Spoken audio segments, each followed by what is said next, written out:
नमस्कार, capital TV का खास शो राहुल का अग्निपथ देख रहे हैं आप। मैं हूं आपके साथ पूजा।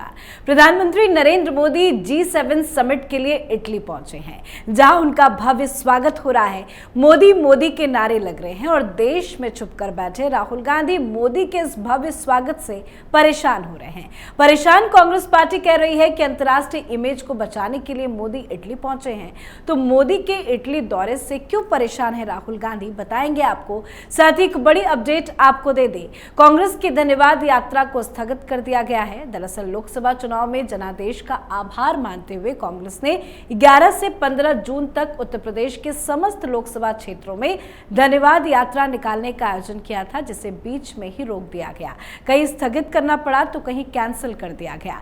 साथ ही अब लगभग तय हो चुका है कि राहुल गांधी वायनाड सीट छोड़ेंगे और प्रियंका गांधी मैदान में उतरेंगी। तो आज इन्हीं सब मुद्दों पर चर्चा करेंगे। मेरे साथ स्टूडियो में मौजूद हैं कैपिटल टीवी के एग्जीक्यूटिव एडिटर राजीव जी। राजीव सर, आपका बहुत बहुत स्वागत है। धन्यवाद। कांग्रेस पार्टी में क्या चल रहा है, राहुल गांधी कैसे परेशान है, उस पर चर्चा करेंगे। लेकिन मोदी के इटली दौरे से राहुल गांधी क्यों घबराए हुए हैं? देखिए, राहुल गांधी को लग रहा था, वो सपना देख रहे थे इस बार कि अगर प्रधानमंत्री चुन लिए गए तो फिर से इटली जाएंगे, अपने ननिहाल जाएंगे और वहां पर हमारा भव्य स्वागत होगा। इतने सालों के बाद अपने नानी के घर जा रहे हैं और वहां पर प्रधानमंत्री बनकर जा रहे हैं। इतने सालों से राहुल गांधी राजनीति कर रहे हैं, 2004 से 2014 तक इनकी सरकार भी रही।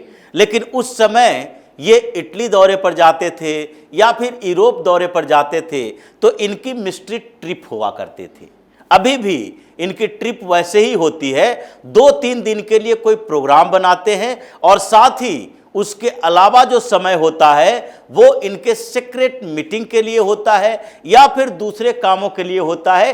अब तक इसके बारे में पूरी जानकारी नहीं मिली है। हालांकि कुछ तस्वीरें बार बार सामने आती है। जब ये जाते हैं यूरोप के दौरे पर तो उस समय कुछ ऐसी तस्वीरें पहले भी आई जिसमें दिखाया गया कि राहुल गांधी किसी लड़की के साथ घूम रहे हैं, किसी लड़की के साथ रेस्तरां में खाना खा रहे हैं और उसको खाना खिला भी रहे हैं। और उस समय ये कैप पहने हुए हैं ताकि सीसीटीवी कैमरों की नजर से भी बच सके। ये इनके गुप्त यात्राएं, गुप्त मीटिंग हुआ करती थी यूरोप के लिए। लेकिन इस बार राहुल गांधी ये मान कर चले थे कि अब तो पीएम मोदी को हटा देंगे और खुद प्रधानमंत्री बनेंगे। ऐसे अगर कांग्रेस या इंडी अलायंस ये सब मिलाकर भी बहुमत का आंकड़ा पार कर लेती तो भी राहुल गांधी को प्रधानमंत्री बनने नहीं दिया जाता, जो कि अभी इंडी अलायंस के पार्टनरों की बिहेवियर से, उनके तरीकों से पता चल रहा है। लेकिन राहुल गांधी को तो ये लग रहा होगा, सोनिया गांधी को तो ये 10 जनपद में बैठकर जब मैक्रो के साथ फोटो देख रहे हैं, किनका, पीएम मोदी का, जब वहां पर बाइडेन के साथ फोटो देख रहे हैं, बायलैटरल समझौते हो रहे हैं, इन लोगों के साथ मोदी की तस्वीरें, मोदी के अलग अलग वीडियो सामने आ रहे हैं और इटली में भी मोदी का भव्य स्वागत हो रहा है, तो सोनिया गांधी के कलेजे पर तो सांप लौटना ही है। और राहुल गांधी को तो अंदर से क्रोध आ रहा होगा कि ये कैसे हो गया। और यही कारण है कि देखिए, राहुल गांधी की पूरी टीम, और इसमें सबसे बड़े चापलूस अभी राहुल गांधी के बने हुए हैं जयराम रमेश, क्योंकि केसी वेणुगोपाल तो उनके बगल में बैठकर स्ट्रेटजी बनाते हैं और जयराम रमेश को जिम्मेदारी दी गई है कि राहुल गांधी का काम करो। यानी राहुल गांधी का काम सिर्फ पीएम मोदी की आलोचना करना है। और उन्होंने कुछ समय से जयराम रमेश को इसी काम के लिए लगा दिया है कि तर्क ढूंढ के लाओ और एन केन प्रकारेण कुतर्क भी हो तभी भी पीएम मोदी की आलोचना करो, जैसा कि इन लोगों ने शुरू कर दिया। देश के प्रधानमंत्री अपने तीसरे टर्म के बाद पहली बार विदेश यात्रा पर जा रहे हैं और उसमें भी G7 कंट्रीज के साथ बैठक करने के लिए। वहां कई बड़े मुद्दे डिस्कस होंगे और आर्थिक समायोजन के लिए, आर्थिक विकास के लिए, कई प्रोजेक्ट पर चर्चा के लिए बायलैटरल मीटिंग भी होने हैं। जबकि यूएस के जो जैक जुबिन हैं उन्होंने भी कहा, जैक सुलिवन ने पहले ही कह दिया कि पीएम मोदी यहां आ रहे हैं, तो इस बात की पूरी संभावना है कि वो जो बिडेन के साथ मुलाकात करेंगे, क्योंकि जो बिडेन की तरफ से तो मुलाकात करने के लिए इच्छा जाहिर की गई है। अब आगे दोनों बैठेंगे तो भारत और अमेरिका के बीच नए संबंधों के आधार पर क्या करने वाले हैं वो तो चर्चा आगे होगी। लेकिन इटली के साथ, कनाडा के साथ, फ्रांस के साथ, जर्मनी के साथ, इन सब देशों के साथ अलग अलग बैठक भी है जिसमें भारत के साथ इन देशों के संबंध और ग्लोबल चैलेंजेस के ऊपर चर्चा होगी कि वैश्विक स्तर पर हमारे सामने क्या चुनौतियां हैं। लेकिन इस बीच इन लोगों ने क्या किया? जयराम रमेश सामने आकर कहते हैं अपनी छवि सुधारने के लिए विदेश जा रहे हैं। अपनी छवि सुधारने के लिए विदेश जाने की अवधारणा इनको राहुल गांधी से ही मिली है, क्योंकि जब राहुल गांधी को देश में कोई पूछता नहीं है तो ये विदेश दौरे पर जाते रहे हैं। ये क्या करते हैं? ऑक्सफोर्ड यूनिवर्सिटी के एक प्रोग्राम में शिरकत करने जाएंगे। उसके लिए पहले से एजेंडा निर्धारित है कि वहां कुछ वामपंथी प्रोफेसर, कुछ जो एंटी इंडिया एक्टिविस्ट है वहां पर जो काम कर रहा है, ये लोग मिलकर एक ऑर्गेनाइज करते हैं और उसके बाद राहुल गांधी को बुलाया जाता है कि यहां आकर भारत को बदनाम करो, क्योंकि पूरी दुनिया में यही एक राहुल गांधी कर सकते हैं कि जब भारत को बदनाम करेंगे तो उनके बारे में चर्चा तेज होगी। और ये अपनी छवि सुधारने के लिए कि हम पूरे हिंदुस्तान के डेमोक्रेसी के लिए काम कर रहे हैं, हम अल्पसंख्यक समुदाय के लिए काम कर रहे हैं, यानी मुसलमानों के हितैषी हैं, इस बात को स्टेब्लिश करने के लिए विदेश दौरे पर जाते हैं। क्या प्रधानमंत्री मोदी जब भी विदेश दौरा पर गए हैं कभी भी अपनी बात की है या हिंदुस्तान की बात की है? जो समझौते हुए हैं वो हिंदुस्तान के साथ किसी देश के लिए है, और एक भी अभी तक का ट्रीटी हो जो हिंदुस्तान के खिलाफ गया हो ये बता दे। लेकिन मनमोहन सिंह की सरकार की बात तुलना इन लोगों ने करना शुरू कर दिया। मनमोहन सिंह की सरकार तो वो थी कि जो अमेरिका के साथ मिलकर उन एनजीओ के लिए पैसे इकट्ठा कर रही थी जो भारत में भारत के खिलाफ काम करता है और उसको फंडिंग देता था। ये जाज सोरोस का जो एनजीओ है उन एनजीओ में से एक है जिसको मनमोहन सिंह की सरकार के समय में अमेरिका के साथ जो पैक्ट किया गया था कि पूरी दुनिया में मानवाधिकार की रक्षा के लिए अलग अलग देश पैसे देंगे और वो फंड अलग अलग एनजीओ को दिया जाएगा। उस ट्रीटी में मनमोहन सिंह ने आगे बढ़कर यूएन में सबसे चंदा मांगा था और उसी चंदे का उपयोग बाद में भारत के खिलाफ किया गया। और मोदी ने जब उस पर प्रतिबंध लगाया तो यही सारे एनजीओ वाले लोग हैं जो आज पीएम मोदी की आलोचना कर रहे हैं। ये तुलना है दोनों सरकारों के बीच का। तो इसलिए आज तो राहुल गांधी सदमे में होंगे, परेशानी तो होगी उनके अंदर कि देखिए जहां हमें जाना चाहिए था वहां फिर से पीएम मोदी जा रहे हैं और उनका स्वागत उसी तरीके से हो रहा है जैसे उनके पास 282 सीटें थी या 303 सीटें थी या आज 240 सीटें हैं।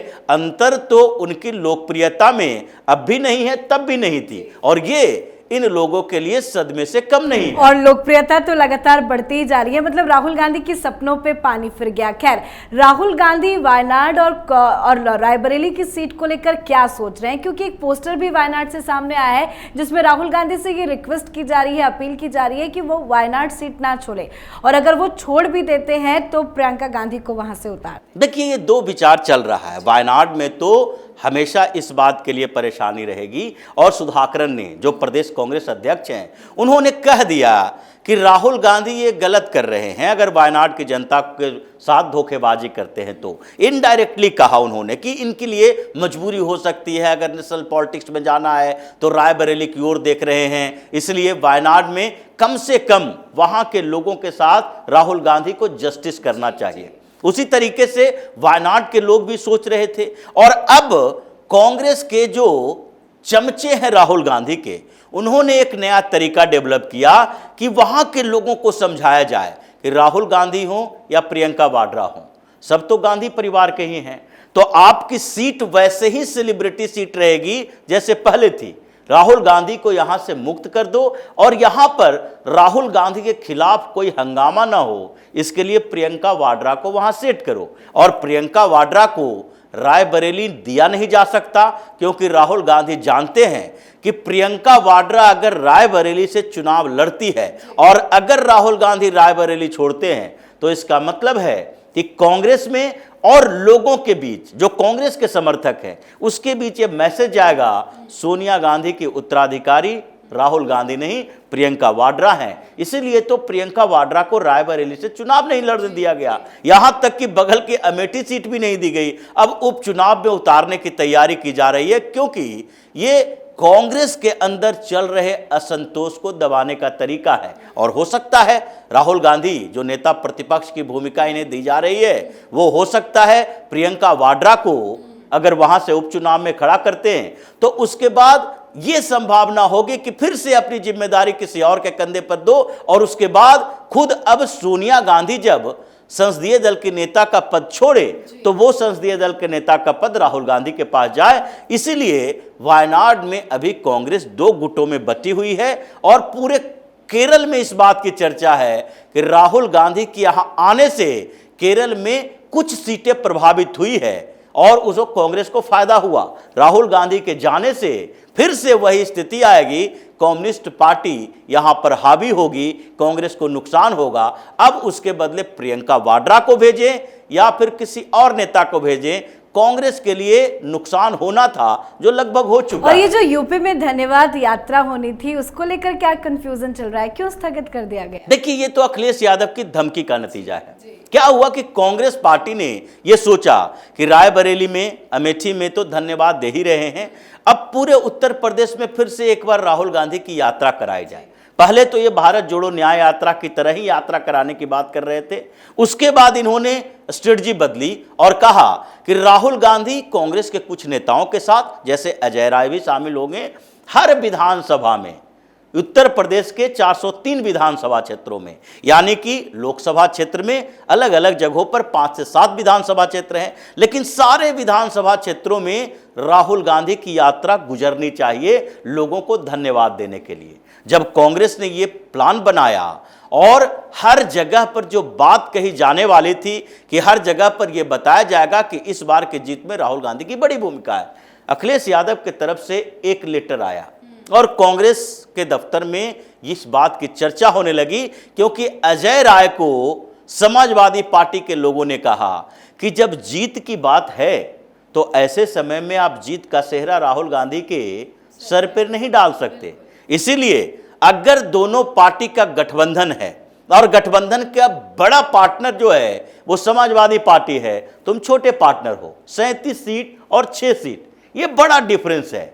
अगर आप सारे विधानसभा क्षेत्रों में, यानी कि यहां के सारे 80 लोकसभा क्षेत्रों में, उसमें से कुछ विधानसभा क्षेत्र छूट जाएं 403 में से, लेकिन ज्यादातर क्षेत्र कवर करने की कोशिश कर रहे हो आप, तो हर जगह जा रहे हो, इसका मतलब है कि हमें चैलेंज कर रहे हो, हमारे नेता आपके साथ होंगे नहीं।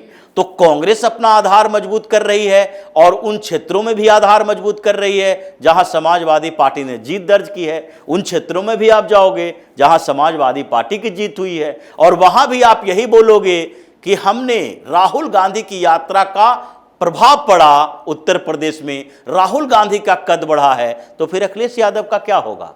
इसीलिए अभी इस यात्रा के लिए अगर तैयारी करनी है तो ज्वाइंट यात्रा होनी चाहिए, जिसमें कुछ जगह पर अखिलेश यादव भी हो या समाजवादी पार्टी का कोई बड़ा नेता आपके साथ हो, ताकि ये बैलेंस किया जा सके, जिसमें केवल और केवल क्रेडिट राहुल गांधी न ले ले। इसीलिए जब ये धमकी समाजवादी पार्टी की तरफ से दी गई, इन लोगों ने यात्रा को पोस्टपोन कर दिया। कहा तो यही जा रहा है कि पोस्टपोन्ड है, लेकिन संभावना इस बात की है, जब दो पार्टियों के कोऑर्डिनेशन की बात है, तो अब कब कोऑर्डिनेशन होगी, कब यात्रा शुरू होगी, क्योंकि अब तो सेशन भी शुरू होने वाला है। अब 24 तारीख से सेशन शुरू होगा, उसके बाद तो नई संभावनाओं पर बात होगी, नई चर्चाएं होगी। उस समय आप घूम घूम कर कहां जाओगे यात्रा करने के लिए, संसद को छोड़कर? और अभी नेता प्रतिपक्ष बनने की बात है तो सेकंड लार्जेस्ट पार्टी है समाजवादी पार्टी, अभी विपक्षी गठबंधन में, अब उनकी धमकी तो सुननी पड़ेगी। इसलिए अखिलेश यादव ने लगाम कसा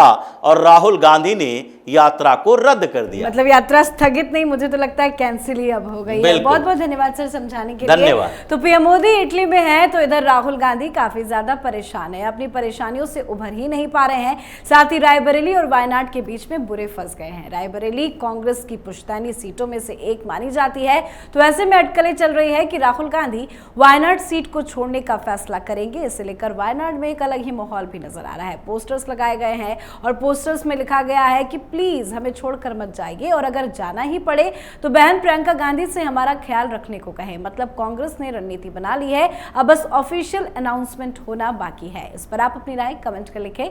देखते रहिए कैपिटल टीवी। नमस्कार।